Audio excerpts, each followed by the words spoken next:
Porque ahora ya no existen fronteras y gracias a la tecnología podemos estar más cerca.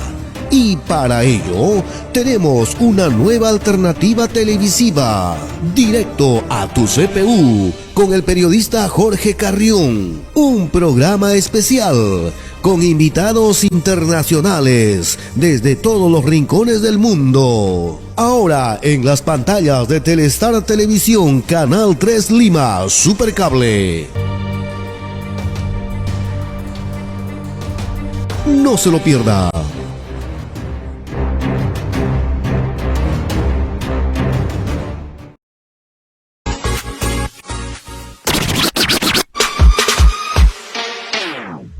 Talking shit about me, bitch, you think I really care? I've been grinding hard for all this shit, now you wanna compare? Musically, TV go, never quit, fuck your bitch. Everyone in the next fucking money, this music is.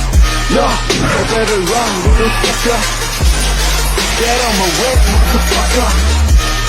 I'm coming for the #1 spot, cause I can make this shit feel like a gunshot, gunshot, gunshot, gunshot, gunshot, gunshot, gunshot, gunshot.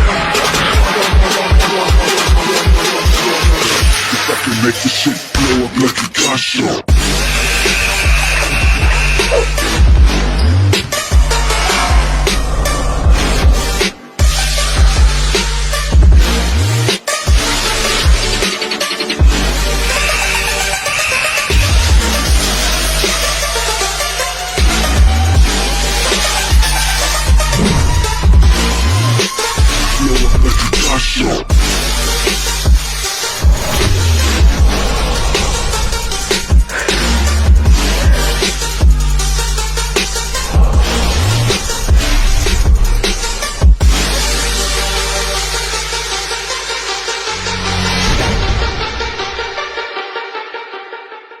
Hola, ¿qué tal? ¿Cómo estás?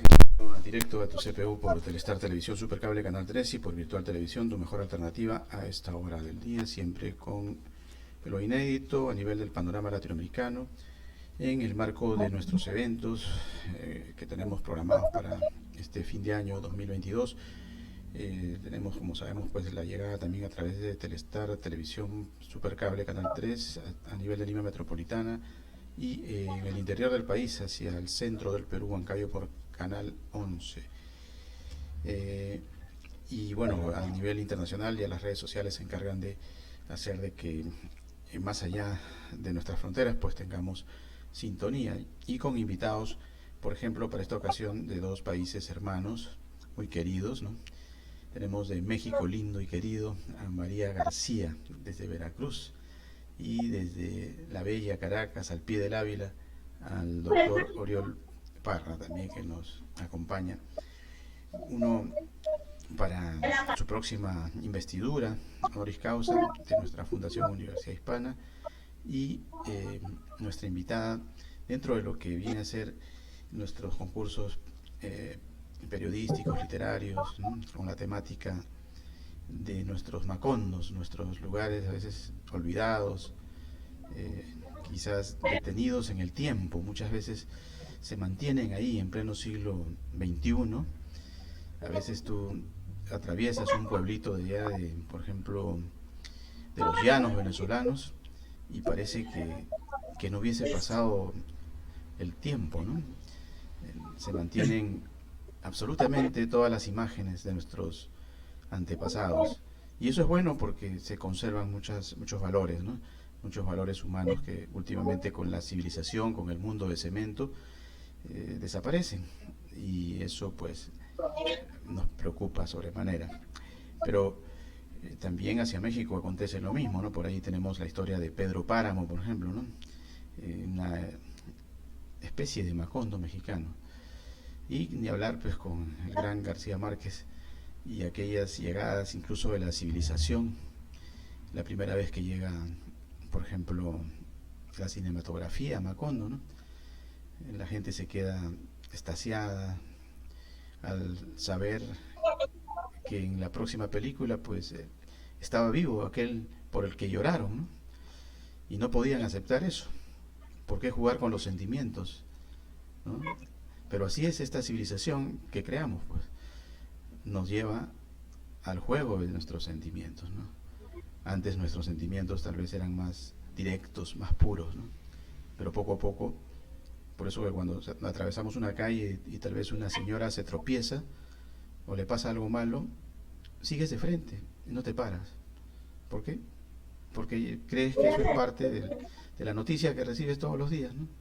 Ah, bueno, eso sucede. Le robaron o te robaron, bueno.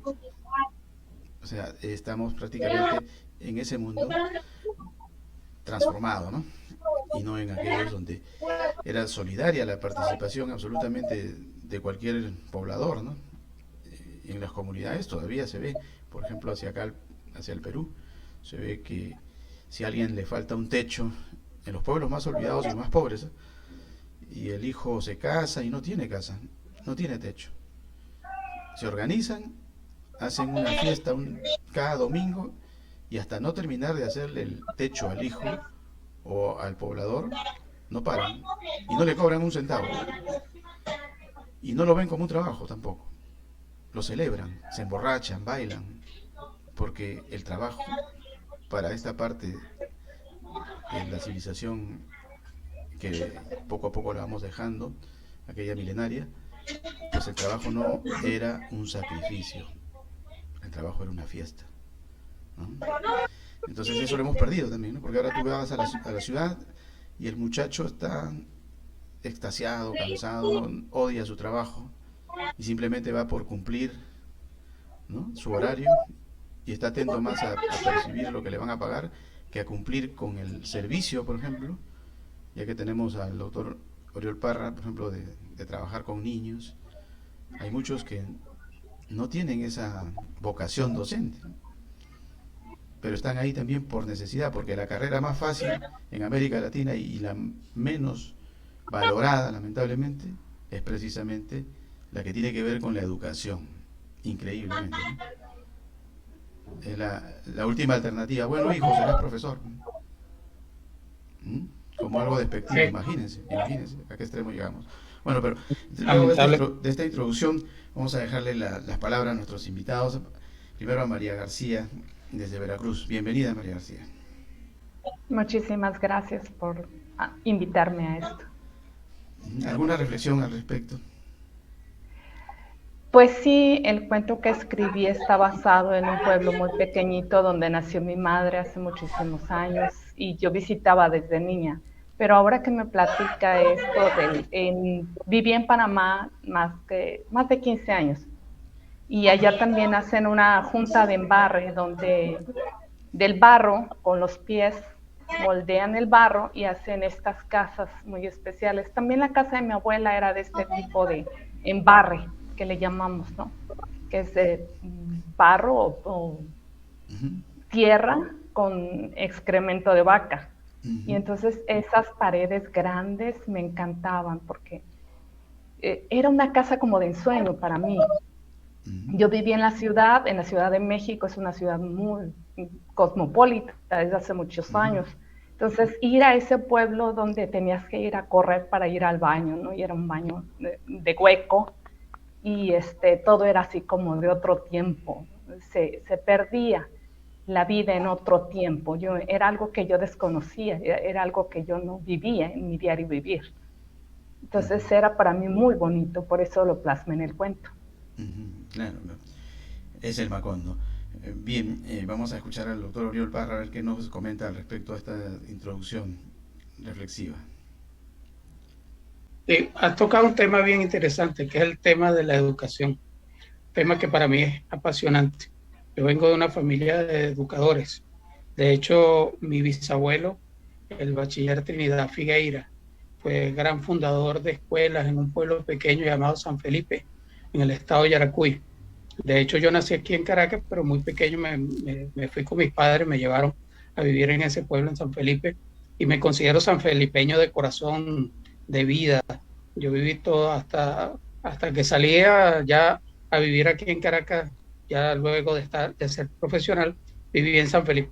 Y efectivamente, son nuestros pueblos, son allí donde se siente el calor, el cariño, una cantidad de cosas que están asociadas a lo que yo llamo la venezolanidad o en este caso la yaracuyanidad.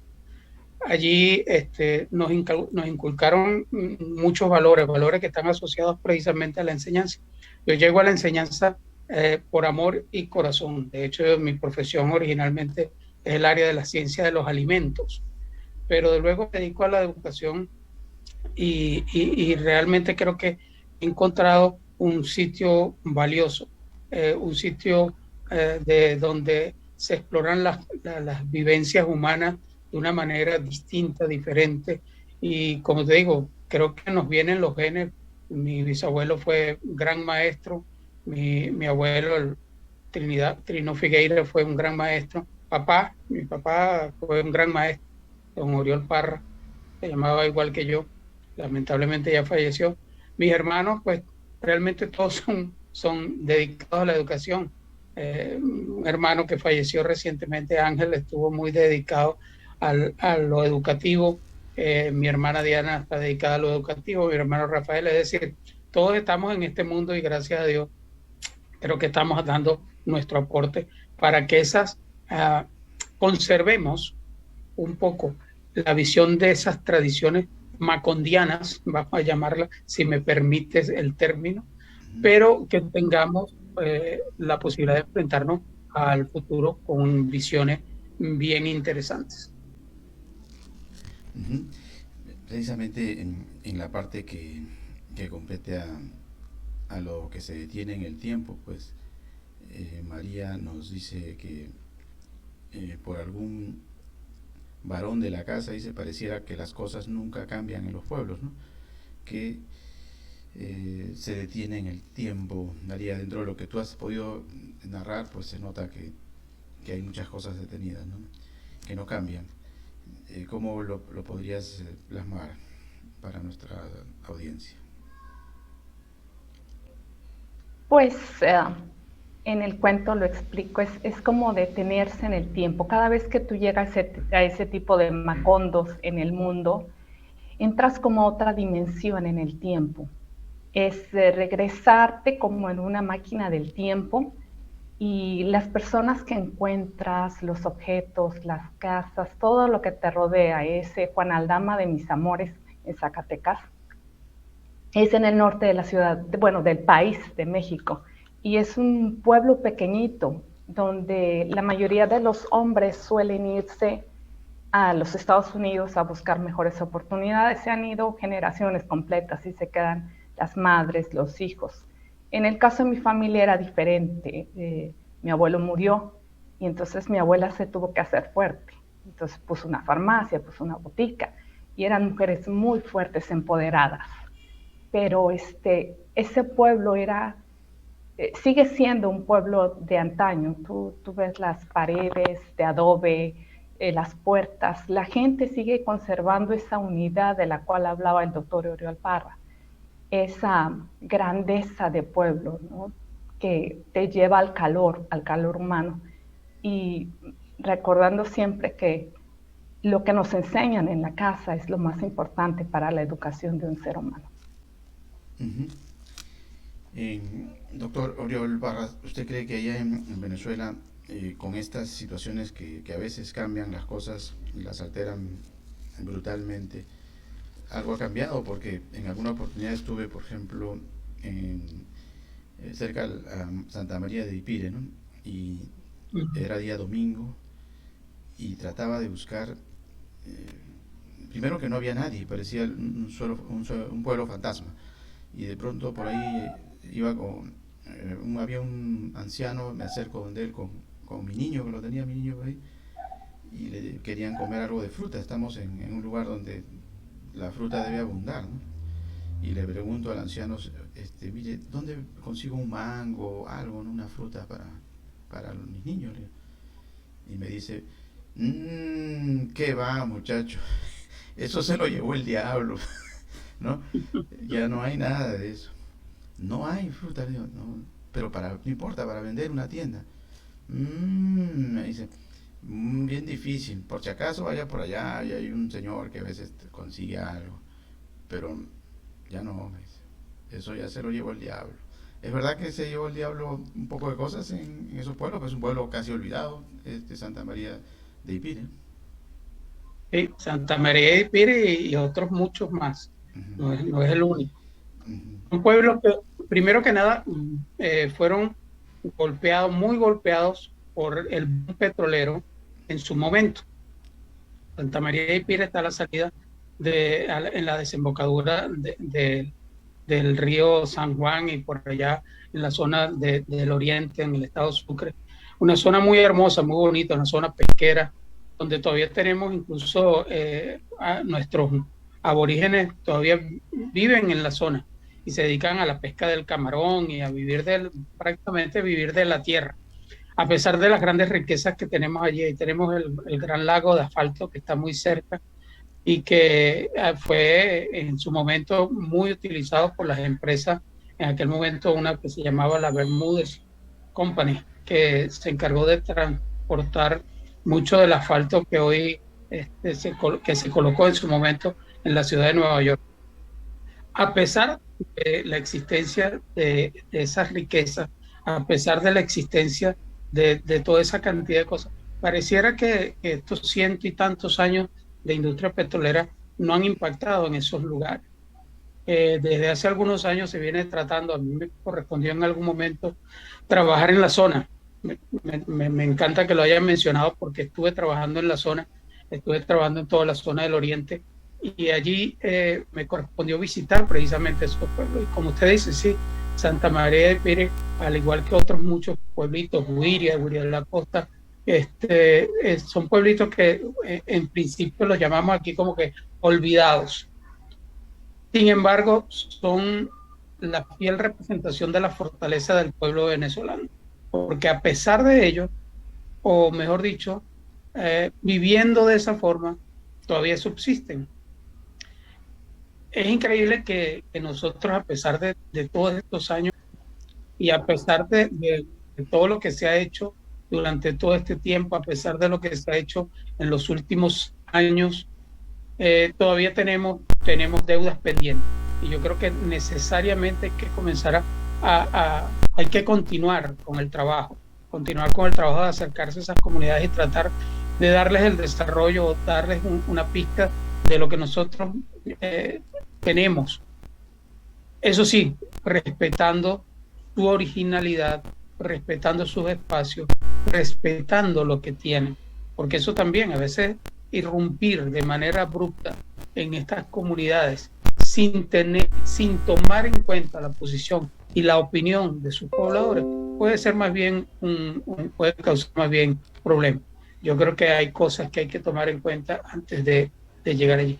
Pero sí, como dice, todavía tenemos muchos pueblos que están en esas condiciones en el país y yo creo que debemos acercarnos y abrazarnos como venezolanos que somos, como latinoamericanos que somos, como portadores de las banderas de muchos de nuestros referentes históricos que nos han acompañado y que nos seguirán acompañando. Así es. Bueno, es una tarea pendiente que no hay que doblegar, no hay que seguir en el intento de recuperar y conservar todos los lugares que tienen mucho, ¿no? Mucho.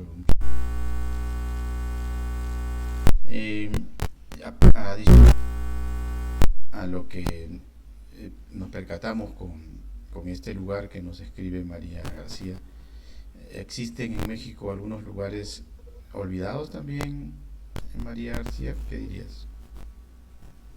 Hay muchísimos. Yo creo que en cada estado de la República Mexicana existen pueblos que no es que estén olvidados precisamente, sino que nos vamos desplazando, la gente se va desplazando buscando una vida mejor o las comodidades que te brinda una ciudad grande. Entonces vamos mutando, vamos cambiando hacia lo que se supone una riqueza superior. Pero yo insisto en que deberíamos de volver atrás, de volver a nuestras raíces, de tratar de vivir con menos y vivir más felices. Vivimos correteados o correteándonos la cola como el perro y nunca la vamos a encontrar. La felicidad y las necesidades son aparentes y la felicidad es interna. Entonces, hasta que no entendamos eso, pues vamos a vivir perdidos. En algo podrías tú decir que tiene que ver mucho también con los gobiernos que llegan al poder y que no hacen muchas cosas respecto a estos temas, y a veces también centralizan mucho la inversión hacia un determinado lugar, y los alrededores, por ejemplo, de las petroleras, no sé si pasará en México, pero en Venezuela, tienes ahí donde se extrae la mayor riqueza, ciudadanos que viven prácticamente en la época de Tarzán, ¿no? ¿Sucede también en México? ¿Alrededor de Sí, Pemex? claro, ¿Alrededor de sí, Pemex? claro, claro, hay muchísimas zonas petroleras que el solo ingresar a esos lugares, hay lugares aquí en Veracruz, hay un lugar Nachital, Veracruz, por ejemplo, la zona petrolera es tan fuerte que cuando tú ingresas a ese pequeño pueblo, eh, hay un olor a azufre demasiado grande. Pero yo cambiaría la opinión de victimizarnos, de tratar de ser como empoderados, de tratar de encontrar nuestro poder personal y de hacer una pequeña contribución personal, contribución desde tu familia, ¿no? De empezar a ver qué puedo yo dar a mi familia, a mi comunidad, a mi estado y luego a mi país. eh, el gobierno tendrá que trabajar con lo que le pertenezca. Mientras yo no me dedique a la política, ni me interesa acotar nada porque desconozco. Entonces, desde mi altar de la ignorancia, pues también puedo cometer muchos errores.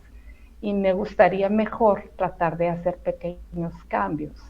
Nosotros, por ejemplo, pusimos una composta, me vi motivada en una maestría y tenía una materia, se llamaba ecopedagogía. Y bueno, pues mi madre tenía esta idea de hacer una composta y teníamos un terreno al lado baldío. Y dije, bueno, voy a hacer una composta. Han pasado 10 años y actualmente esta semana sacamos una penca de plátano y nos ha dado una cantidad de frutos tremendos y nos da limones, y nos da guayabas y nos da de todo. Entonces yo pienso que si hacemos pequeños cambios en nuestra vida, eso es más importante que estar puntualizando los graves problemas del mundo. Bueno, pero de todos modos, en el caso venezolano creo que no se puede hacer eso, porque lamentablemente pues lo que salta a la vista es que hay un contrapunteo, ¿no? De decir que la culpa viene de afuera, la culpa es del imperio.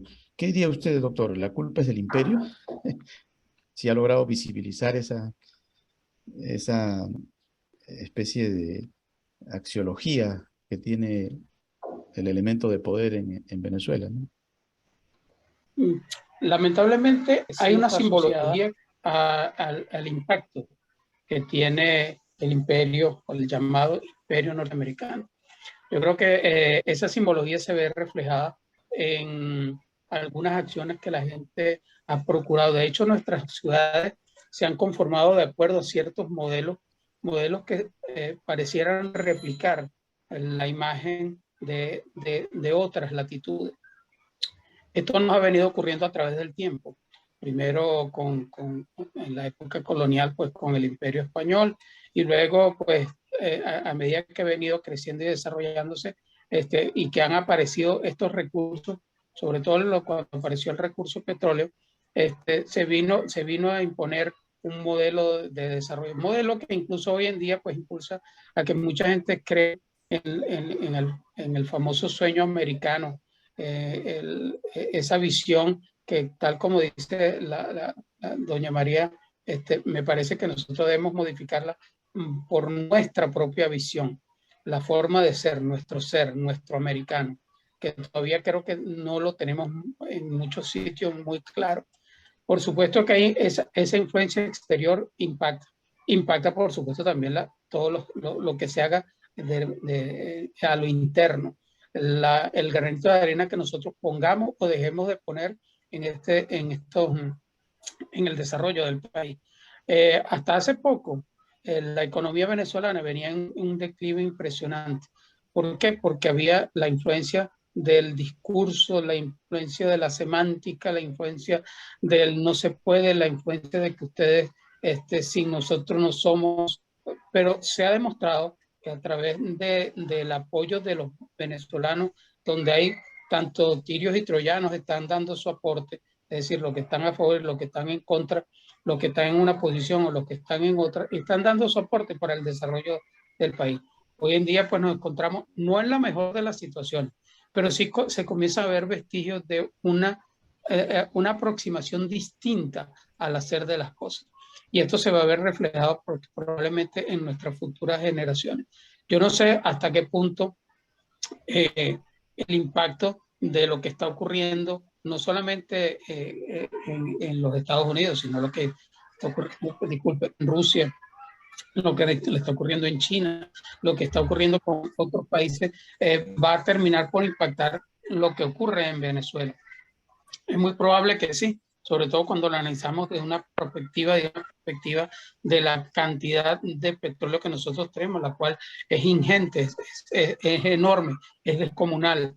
Y yo no visualizo, es una posición muy personal, yo no visualizo en el futuro inmediato el cambio del patrón de uso de energía en muchos países. Vamos a seguir dependiendo de los hidrocarburos por muchos años por venir, y en ese caso Venezuela tiene algo que decir.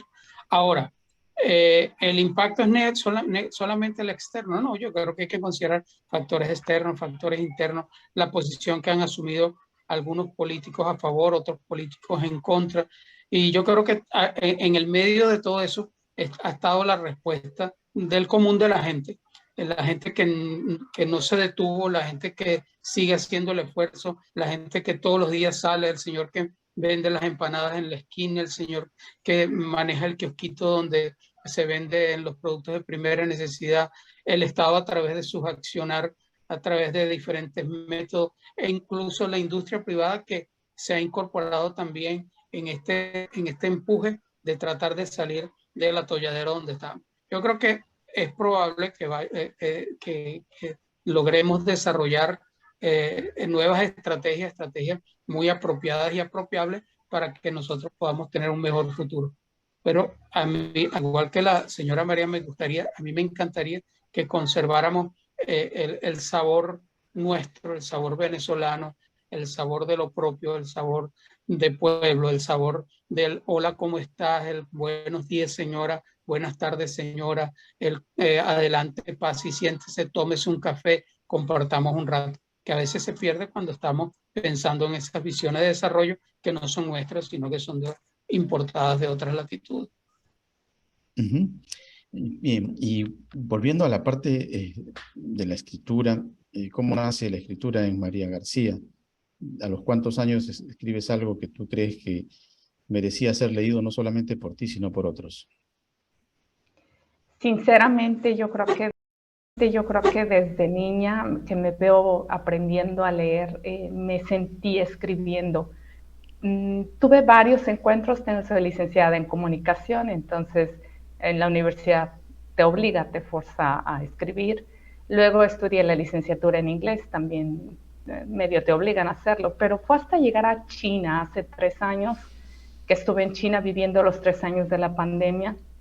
Llegué casualmente como maestra de inglés, soy maestra de inglés de profesión, y me vi sola, encerrada, casi por 4 meses, y pues para no perder la cordura, yo creo, empecé a escribir un diario, y de ahí salieron los cuentos, y de ahí salieron todo lo que tengo bajo la manga. Es un poco de cosas, es un montón de cosas que escribí durante esos 3 años y que me tocaron 3 encierros, y allá cuando se habla de encierros es literal. O sea, el primer encierro, sí, todo el mundo me llamó al departamento y me dijo, por ningún motivo se te ocurra salir, pero por ningún, y les digo, pero nada más tengo avena y nada, porque no nos avisaron que iba a haber un encierro. Y entonces me quedé una semana comiendo avena con agua. Y ahí empezó. Bueno, tienes que escribir entonces una mexicana en China, ¿no? Una mexicana, ¿no? Ya tengo eso es lo que tengo yo, un diario. Mexicana en China. Pero COVID. Tiene que ser un libro, ¿no? Donde detalles. Ya es un libro, estoy buscando editorial. Claro, porque es algo atípico, inédito, ¿no? Y que puede servir incluso de lección, ¿no? Porque a veces este tipo de secuestros naturales, ¿no? Inusitados, no se dan porque los chinos se portaron mal contigo, sino porque ellos son más estrictos, ¿no? Quizás acá, por ejemplo, Exacto. tenemos esas licencias, incluso negativas, ¿no? De estar saliendo en plena pandemia, no, no pasa nada, y salían, ¿no? Y contagiaban, y por ahí íbamos muriendo más que los propios chinos, que fueron los que iniciaron la pandemia. Allá los registros aminoraron, y resulta que aquí comenzaron a extenderse en número de muertos, ¿eh? O sea, simplemente, precisamente por esa no estricta conducta a nivel de algo tan grave como la pandemia, ¿no? Esas licencias que tenemos aquí en Sudamérica, pues son malas, pero es parte también de nuestra cultura, así somos. No comprendemos todavía la rigidez de lo que significan este tipo de episodios, ¿no? Se dice que, por ejemplo, cuando llegaron los españoles, se produjo una especie de pandemia que nunca fue descifrada. Algunos, a propósito del COVID-19, comenzaron a inferir que podía haber sucedido algo similar, ¿no? Y murieron cantidad de la cultura inca, ¿no? De la civilización inca, ¿no? Prácticamente más de la mitad de la población, ¿no? Hay registros de eso, ¿no? Y posteriormente, pues, se pasó ese temporal. Entonces, tampoco nos pertenece a una situación, quizás ahora con los medios de comunicación parece que fuera algo totalmente nuevo, pero no es tan nuevo. Ya este tipo de episodios los hemos tenido en América Latina, en nuestro continente en especial, y bueno, hay que aprender de estas lecciones letales. Para el caso del doctor, ¿desde cuándo educa usted? ¿Cómo le nace la parte de la educativa? Que nos llama la atención porque está rodeado de niños. Escuchamos un poquito en el fondo en la presencia de lo que es algo tan vital para nuestro continente, ¿no? La niñez, el futuro. Coméntenos algo sobre su trayectoria. Sí, yo creo que yo descubrí el amor y la pasión por la docencia desde muy joven. De hecho, aquí en Venezuela realizamos los estudios primarios, luego realizamos los estudios de bachillerato. Tan pronto yo me gradué de bachiller, antes de iniciar los estudios universitarios, me dediqué a la parte docente. Recuerdo una muy querida tía, la profesora María Angelina Gil, quien me invitó a un colegio llamado la Escuela Padre Delgado, donde me correspondió primero como profesor, como maestro de cuarto grado, maestro de sexto grado, maestro de tercer grado, maestro suplente. Me correspondía hacer las suplencias de los maestros que por X o Y pues no podían llegar o estaban enfermos o alguna razón de eso. De hecho, la última fue para hacerle la suplencia a una profesora que estaba embarazada y bueno, me quedé por varios meses. Allí me picó, yo creo que ya lo traía en la sangre, pero ahí terminó de picarme el deseo de la docencia. Luego, gracias a mis estudios musicales, también me dediqué a la parte de docencia musical durante algún tiempo. Y luego, pues, tuve la oportunidad, gracias a Dios, gracias al Estado venezolano, de ser becado por la Fundación Mariscal Ayacucho e ir a estudiar en los Estados Unidos, donde pasé varios años. Y a diferencia de muchos de mis compañeros y amigos que se quedaron viviendo por allá, yo decidí regresar al país y me quedé aquí. Me quedé dedicado, por un lado, a trabajar. Primeramente en un centro de investigaciones en mi pueblo, allá en San Felipe, en el estado de Yaracuy, donde continué con mis labores como docente en el área de química orgánica, química analítica, y para luego en el Instituto Universitario de Tecnología del Yaracuy, el sitio donde de donde había egresado como técnico superior, que luego en años recientes cambió y ahora se llama Universidad Pedagógica Territorial Arístides Bastidas, en honor a un gran científico de allá del estado. Ahí estuve un tiempo dando clases de química en los laboratorios, para luego entonces, bueno, continuar, trabajar en la industria privada haciendo harina de maíz precocida. De ahí me vine a la industria petrolera, donde pasé los últimos 30 y tantos años, 32, 33 años, donde también dictaba pues mis cursos y talleres sobre la industria petrolera Y el año 2014, 2013, conozco una gran persona, el doctor Luis Manuel Marcano, quien me invita a incorporarme a los estudios doctorales en la Universidad Latinoamericana y del Caribe, la ULAC. Y bueno, no solamente estudié allí, no solamente obtuve mi doctorado en ciencia de la educación allí, sino que me quedé como profesor de universidad, donde me he tocado pues en suerte de dictar varias materias, teorías de contemporánea de la educación, problemática de la educación latinoamericana, eh, construcción de teoría, seminario de investigación, bueno, en fin, un montón de materias, las cuales realmente yo aprecio muchísimo. Por otro lado, pues trato de colaborar con algunos colegios. En este caso, donde estoy hoy, es una escuela donde trabajan mi esposa y mi hija, donde ellas dan clases. Y bueno, yo simplemente vengo a veces a darles un apoyo, en mostrarles a los estudiantes, sobre todo de los últimos años, de cómo investigar, cómo hacer investigación para sus trabajos de finales de grado en el 5º año de bachillerato, lo cual también es una gran satisfacción porque la formación de las futuras generaciones yo creo que es básico en el desarrollo de nuestros países. Bien, y tocando un tema que tiene que ver un poco con lo que ustedes más o menos nos están comunicando, ¿no? Y que puede ser una especie de enseñanza también a nuestra audiencia y actualización en torno a estos temas. Cuando estuvimos por Caracas, nos llamó la atención, por ejemplo, que, bueno, no en estos tiempos, estamos hablando de tiempos un poco anteriores a la llegada de este régimen un poco cerrado, ¿no? Había mucha apertura. Estaba el hotel, por ejemplo, que ahora es Alba Caracas, se llamaba Caracas Hilton, ¿no?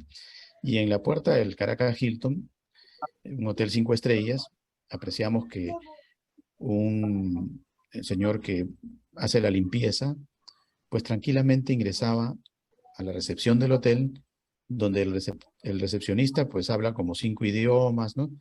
Y es una persona que aquí en Lima sería imposible que una persona que limpia pues le dirija la palabra, al menos, o tenga contacto así directo, ¿no? Tan coloquial, tan recíproco instantáneamente, ¿no? Le pedía el número, ¿no? Le decía, mira, ¿qué número hay para hoy? Ah, juégate tal número, le decía el que limpia. Y normal, ¿no? Una cosa normal. Pero claro, yo que llegaba de una situación totalmente diferente, donde acá el hotel, en ese tiempo, ¿no? Por ejemplo, el Hotel Sheraton o el Caesar Palace, uno de los hoteles de aquella época de los mejores, eh, era casi imposible que un señor recepcionista, ¿no? Con 5 idiomas en su haber, estando en contacto con gente que venía de fuera, pues tenga la ligereza de dirigirse al que limpia y tratarlo así como si fuera su compadre, no sé, ¿no? Y hasta darle una palmadita. Muy difícil, casi imposible, ¿no? Y más difícil incluso si, por ejemplo, gente de color podía ingresar a algún lugar, ¿no? O obviar, por ejemplo, lo que también nos han contado y vamos a ver qué nos comenta María, que no te digan licenciado, ¿no? Por eso que en la parodia del Chavo del Ocho pues sale, dígame licenciado, ¿no? Pero no como una situación de lo que era estrictamente la broma, ¿no? De la parodia, sino que es una costumbre, ¿no? Y se molestan, ¿no? Y te dicen, ¿no?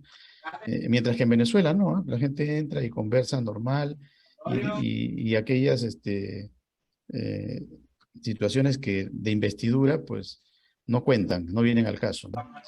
Bueno, coméntenos un poco, María, si todavía existen ese tipo de clasificaciones en México, como dicen que entre Perú y México hay mucha similitud en ese aspecto. No sé si estamos equivocados en los datos que nos han dado. Usted nos puede confirmar al respecto. Claro, sí, el México de mis amores es todavía muy clasicista, por decirlo así.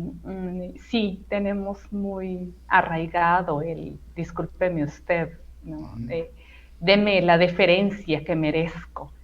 Pero ya las nuevas generaciones siento que están un poco más laxas, menos, no ponen tantas barreras. Lo noto cuando mis alumnos en la universidad o donde estoy dando clases te hablan casi de usted, en vez de usted de tú, ¿no? Entonces te quieren decir, oye María, y te hablan de tú.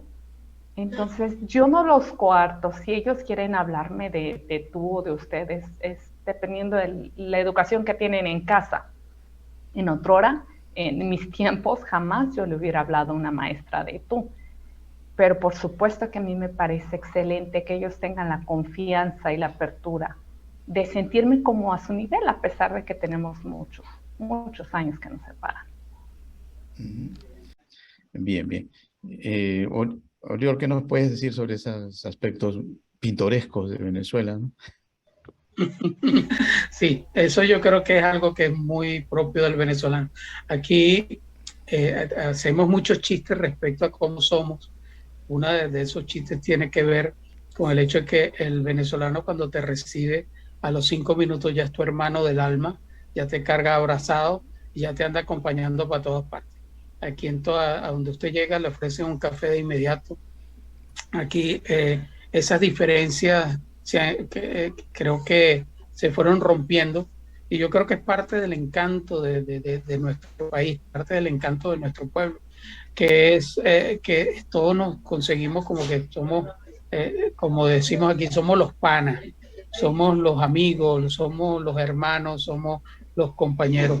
Aquí hay mucha cercanía, se rompe mucho con estos protocolos tan estrictos que creo que no, son rémoras que nos van quedando de la colonia, pero que poco a poco aquí en Venezuela pues creo que se rompieron. Yo creo que por eso es que nuestra gente, nuestro pueblo es tan mezclado.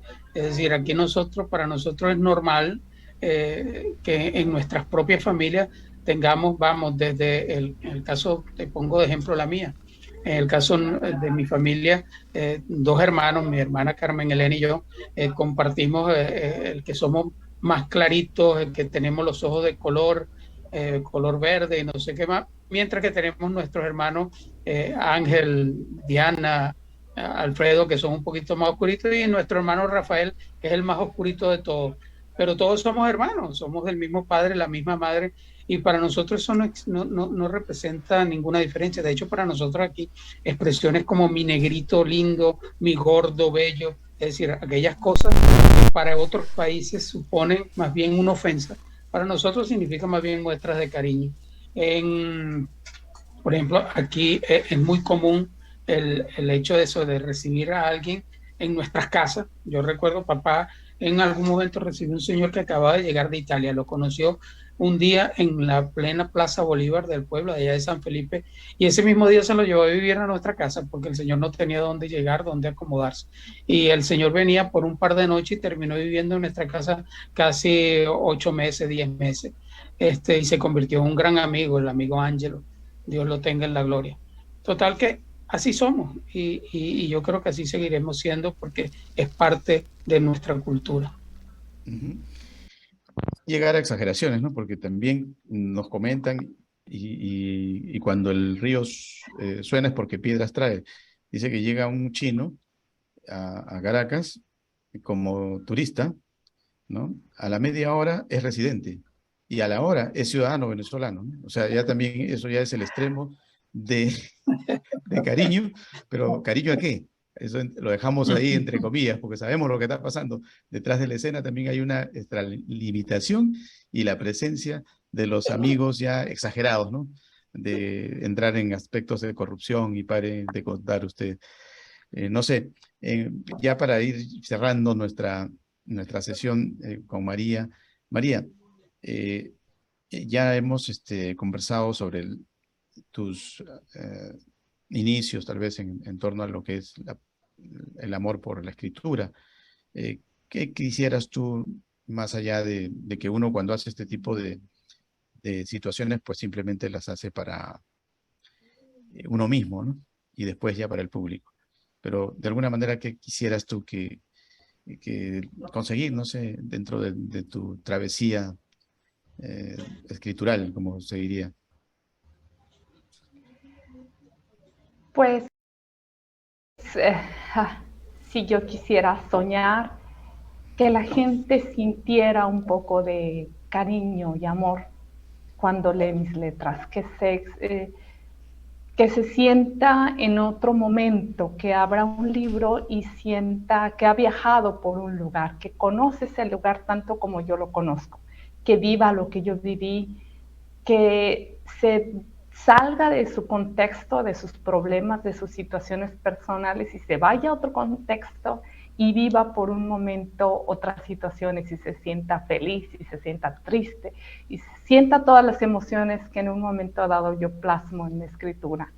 Eso es para mí lo más importante, que la gente viva y sueñe lo mismo que tú viviste y soñaste. Como el sueño con tu abuela María, ¿no? Sí, Y el como el recuerdo sueño conmigo. y el recuerdo de tu pueblo, de Tumacondo. Así es. Pero también te recomendaría que más allá de la escritura, como siento un poco la palabra, ¿no? Tú sabes que lo primero que nace es la palabra, ¿no? Y la palabra, como tú la me expresas, con el sentimiento que lo expresas, creo que tendría también un público, ¿eh? Así es que tómalo en cuenta, porque Muchísimas gracias. son difíciles a veces las personas que tienen esa llegada a través de su expresión, de su palabra. Y, por ejemplo, quien habla se ha dedicado más a hablar que a escribir. Y a veces la gente me quiere más hablando que escribiendo, ¿no? Y no porque lo haya yo buscado, sino porque la misma gente en Venezuela, por ejemplo, me decían, no cambie su forma de hablar, a pesar de que yo estuve viviendo en Venezuela, ¿no? Y, y un poco el acento se le va quedando a uno, pero los que me contrataban me decían, le voy a pedir algo, mantenga su forma de hablar, queremos la diferencia, ¿no? Ese es el único requisito que le pedimos para darle el trabajo. Ah, bueno, está bien. Y tenía que mantenerlo, ¿no? Y a veces cuando estás conversando ya con otro acento es difícil, ¿no? Entonces, ¿qué hacía? Pues me dedicaba a escuchar, en ese tiempo no había tanto internet, algo de lo que tenía grabado, no sé, buscaba la forma para no perder el sonido, ¿no? Porque era la condición, ¿no? Y no sé, entonces hay gente que, el que te escucha, como que se da cuenta más de lo que tú de alguna manera percibes, ¿no? Para ti es algo normal. Y yo que te escucho a ti, María, pues te recomiendo también eso, que no solamente sea la escritura, sino también, ¿por qué no?, la palabra. Y te vamos a invitar más adelante, estate atenta, ¿sí? Muchas gracias. Ya, un placer. María, vamos con el doctor Gracias. Oriol. Gracias a ti. ¿Qué nos puede decir al respecto? ¿Usted qué aspira, qué avisora por ahí en sus avatares, en sus sueños pedagógicos, quizás musicales, no sé, en una Venezuela un poco más unida, más liberada de aquellos contrapunteos, a veces en las grandes alturas, y cuando el contrapunteo, el mejor contrapunteo de Venezuela está en, ¿dónde? En el llano, en el zapateo, en el joropo, ¿no? Sin embargo, ellos prefieren el, el zapateo o el contrapunteo en las alturas y se olvidan a veces de esos lugares. ¿Qué nos dice usted, doctor Oriol? Sí, yo creo que, como decimos aquí en Venezuela, hay que bajarle dos al tema de la política. Yo creo que nos hemos visto muy separados por cuestiones de tipo político. Y yo creo que muchísimas más las cosas que nos unen que las que nos separan. Por lo tanto, yo creo que hay que apuntar más hacia esas cosas que nos unen. Y nos unen una cantidad, nos une la historia, nos une la cultura, nos une la venezolanidad, nos une el cariño, nos une el amor por la tierra grande, por la tierra pequeña, por la tierra latinoamericana. Es decir, yo creo que hay muchas cosas que están dentro de nuestro corazón y que debemos ponerlas como principio y por delante de todas estas cosas que a veces se disminuyen y se ven arropadas por cuestiones de tipo político. Yo creo que, nuevamente, como le dije, hay que bajarle dos a la política y ponerle más el acento a esas otras áreas. Hay un gran camino para recorrer. Venezuela tiene un futuro hermoso, un futuro grande, un futuro de gran proyección, así como lo es Latinoamérica. Latinoamérica hacia el futuro se vislumbra como la gran región del mundo, pero tenemos que hacerlo realidad. Y en eso tenemos un gran compromiso y un gran trabajo, un gran aporte que hacer todos los latinoamericanos, todos los que conformamos esta patria grande, la patria grande de muchos de nuestros héroes nos acompañan, epónimos de muchas de nuestras patrias y que debemos continuar el legado que nos dejaron, especialmente, pues por supuesto, no puedo dejar de mencionar a nuestro libertador, el gran Simón Bolívar, que fueron muchas sus enseñanzas y que debemos mantenerlas en el camino. Bien, bueno, les agradecemos a ambos. Nos vamos a despedir con algo que por acá nos percatamos de la escritura de María. Dice, cuando se vio a los ojos, pudo verse a sí misma de niña, y en el fondo del espejo estaba su abuela sonriendo, con aquella sonrisa caracterizante de cuando había hecho una broma. Bien, simplemente hay que seguir mirándonos en el espejo, y en ese espejo pues que positivo, ¿no? Donde la esperanza siempre tiene su lugar de privilegio, la fe, ¿no? Y el hecho de conservar todos los lugares apreciados, incluso más allá de las personas, ¿no? Los macondos, los pueblos olvidados muchas veces. Bien, les agradecemos, María, Oriol, y bueno, próximamente ya Oriol estará participando en la ceremonia de la distinción honorífica el 21 de noviembre próximo, y con María, pues esté atenta, vamos a tener más tertulias, y ya el resultado definitivo va a ser en diciembre, el día 18 creo, le estaremos informando. Que todo sea felicidad. Recuerden, la cita es por Telestar Televisión, Supercable Canal 3 y por Virtual Televisión, por Canal 11 también hacia el centro del Perú. Que todo sea felicidad y como siempre, a sonreír. Chao, chao María, chao Oriol. Gracias. Chao, chao, gracias. Gracias.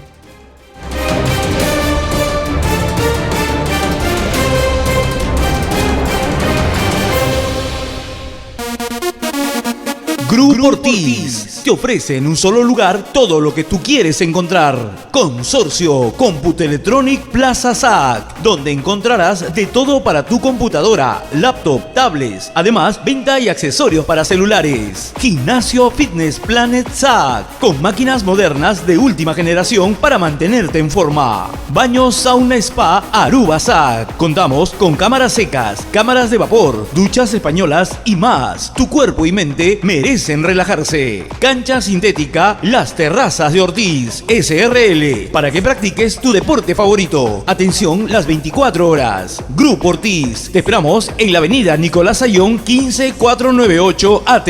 Grupo Ortiz.